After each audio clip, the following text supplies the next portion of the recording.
Hello again, everyone. This is Kevin Johnson of Leverage Consulting, and you are listening to your next Organizational Excellence podcast. Recently, I did a podcast, and that one was on confrontation and getting comfortable with it.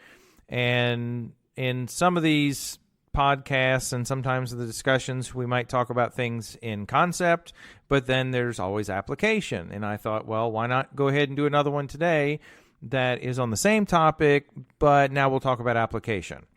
So this was one that, and this comes up many times in my interactions and conversations with clients. And it's really about the issue of having an employee that, well, let's just say they may not be performing at their peak. They're not where they could be. Maybe they've given you performance that's much higher in the past, and now not so much. Or it's just someone who's just not there. They've not been able to move the needle enough for you.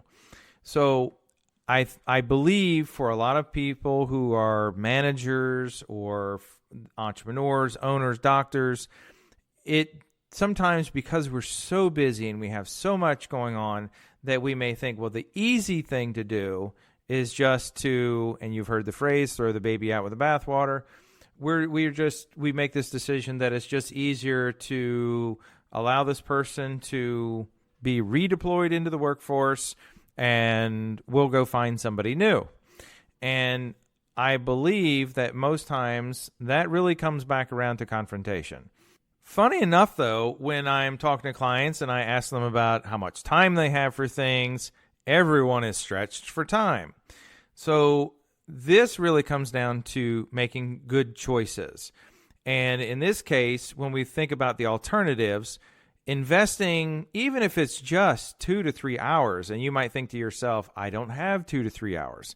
But if you invested 2 to 3 hours into this one individual and helping them get over a hump, get through a rough patch, whatever you want to call it, if we spent that 2 to 3 hours to help that individual get past where they are right now, that is likely a better solution than allowing this person to be redeployed into the workforce.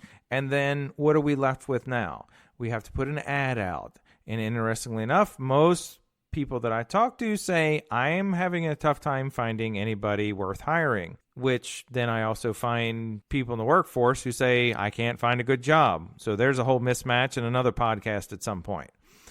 But we're going to be out looking for a new individual in a workforce where many people are already gainfully employed. They're happy where they're working. Our unemployment rate is low.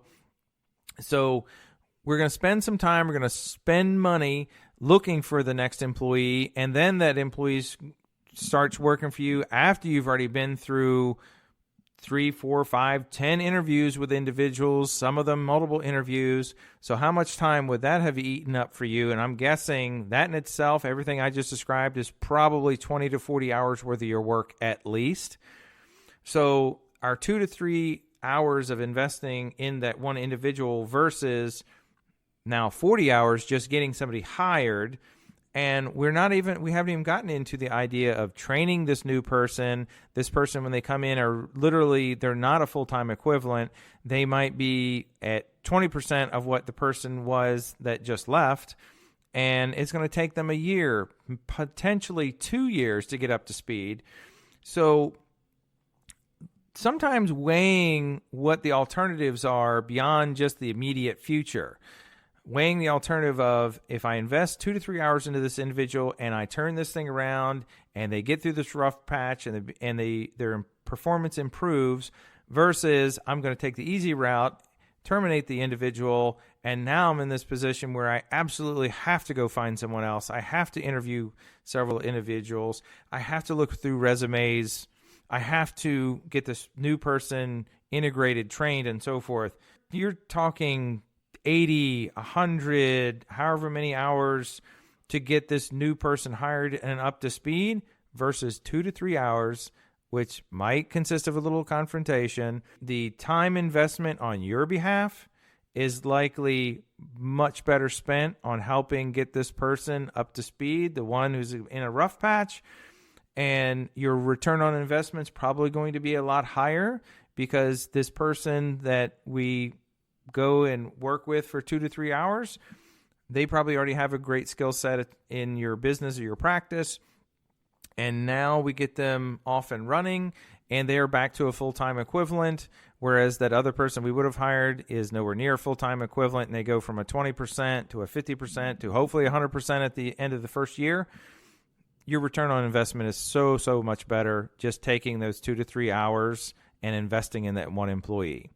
So there was some application of dealing with confrontation, just a little thought and a little ROI there. Stay tuned. I've got more great material coming for you soon.